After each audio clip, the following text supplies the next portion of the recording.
Welcome back po mga kaibigan sa ating channel, Alejandro Virga TV, ang inyong kaibigan. Ayan mga kaibigan, today's video, ang pag-uusapan natin itong coins na galing sa Canada. Marahil ay mayroon ka ba nito, ganitong klase ng barya? At magkano ito binebenta or nabibili mga kaibigan kung gusto mo magkaroon ng ganitong klaseng kopya?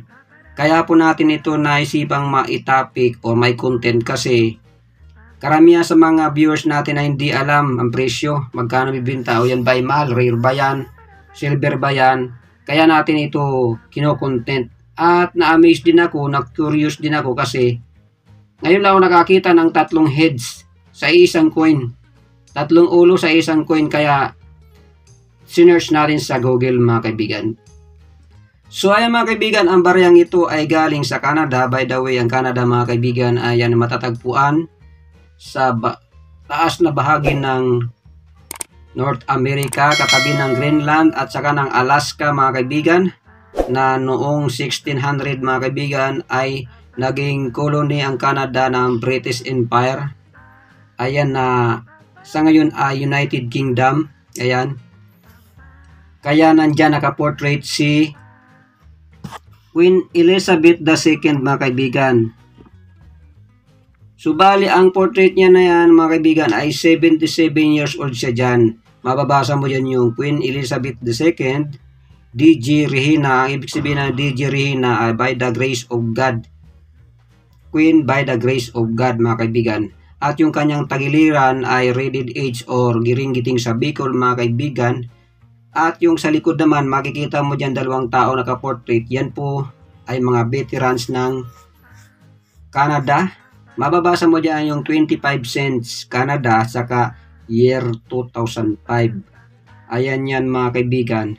At ito mga kaibigan, paunahan ko na kayo, hindi po siya silver at hindi rin gold. Ito po ay gawa sa nickel plated steel at ito po ay magnetic. So ayan, magnetic siya mga kaibigan, kaya wag na kayong umasa na ito ay mahal. Bali kaya ako nasabi na tatlong head kasi ito pa lang sa likod ng ating research sa Google. Ito po pala ay commemorative coin ng Canada sa kanilang mga veterans. Kaya siya may dalawang taong nakalagay sa likod. Commemorative coins ng Canada mga kaibigan. At ito mga kaibigan, ng ating tiningnan kay Google, kay numista.com, yung gantong klase ng baryang commemorative year 2005 mga kaibigan, ito po ay merong mintage or ang ginawa ay umabot siya ng 29,390,000 piraso. Sobrang dami mga kaibigan ang mintage. Ang ibig sabihin, pag napakadaming mintage or ginawa, yan po ay common coins. Bali common coins po siya, common commemorative coins ng Canada. At ang presyo niya ayon kay numista.com ay 10 piso lang yung isa, yung very good condition. At yung uncirculated mga kaibigan ay umabot ng 58 pesos.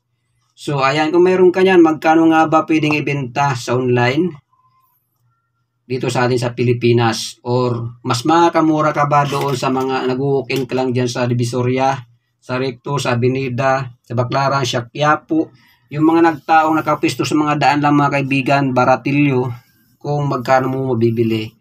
So ayan mga kaibigan, unahin na natin sa eBay. Sa eBay, mas mahal sa mga ganyan kasi yan po ay online at magbabayad ka sa kanila o may porsyento yung eBay sa inyo, sa iyong mga sales dyan. Kasi kanila yung platforms, nagkahalaga siya ng 79.26 pesos lang mga kaibigan ng isa nito. Bali ito po ay 4.43 grams ang bigat nito mga kaibigan.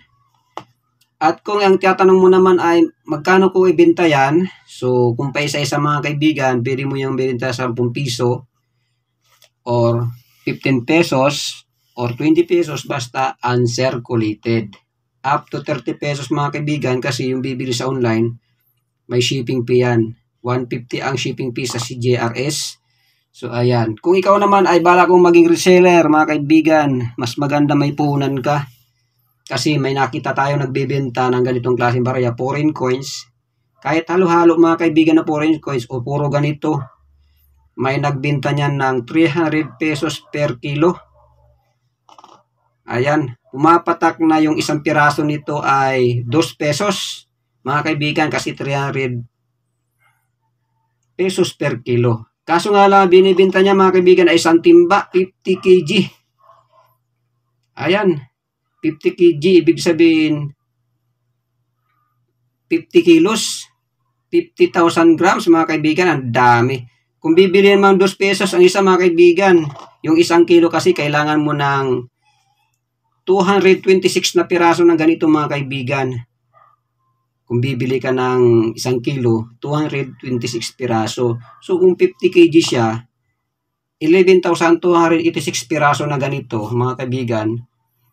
Ang halaga niya abot ng 22,000 pesos isang timba. Kaya kung magre-reseller ka, malaki ang halagang punan mo. Pero malaki rin ang tutubuin mo kung ibibenta mo siya sa 5 pesos isa mga kaibigan. So mas mura siya mga kaibigan. Masasabi ko mas mura siya sa per kilo. Umabot lang ng 2 pesos ang isa kung mayroon kang puhunan. Pero kung may nagbibenta ng 100 pataas mga kaibigan, mabibili mo yan ng 5 pesos, 7 pesos, 10 pesos ang isa. As pag bininta mo naman ay 15 pesos, tutubo ka pa rin.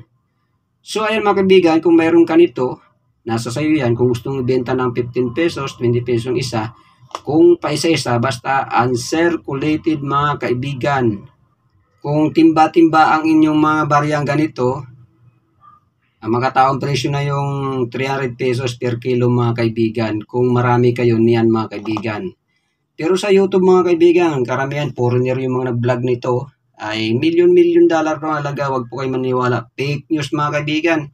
Kasi nga sinabi ko nga mga kaibigan, kung susumahin, pinakababang presyo na ito sa mga nagbibenta sa online ay 5 pesos or 7 pesos ang isa. At dun nga sa big time or marami timba-timba ay kung marami bibilin mo, umabot lang siya ng 2 pesos ang isa mga kaibigan. Yan mga kaibigan ang ating nakikita sa online na nagbebenta ng mga foreign coins, mga coins mga kaibigan. Ganyan kababa, siyempre mga kaibigan. Kasi yung coins na ito na 25 cents ng Canada, yan po ay common coins lang mga kaibigan. So ayan mga kaibigan, in summary, hindi po siya silver at ito po ay common coins at walang masyadong malaking halaga. Maraming po salamat sa pagtitiwala and don't forget to subscribe. God bless you all. Bye-bye!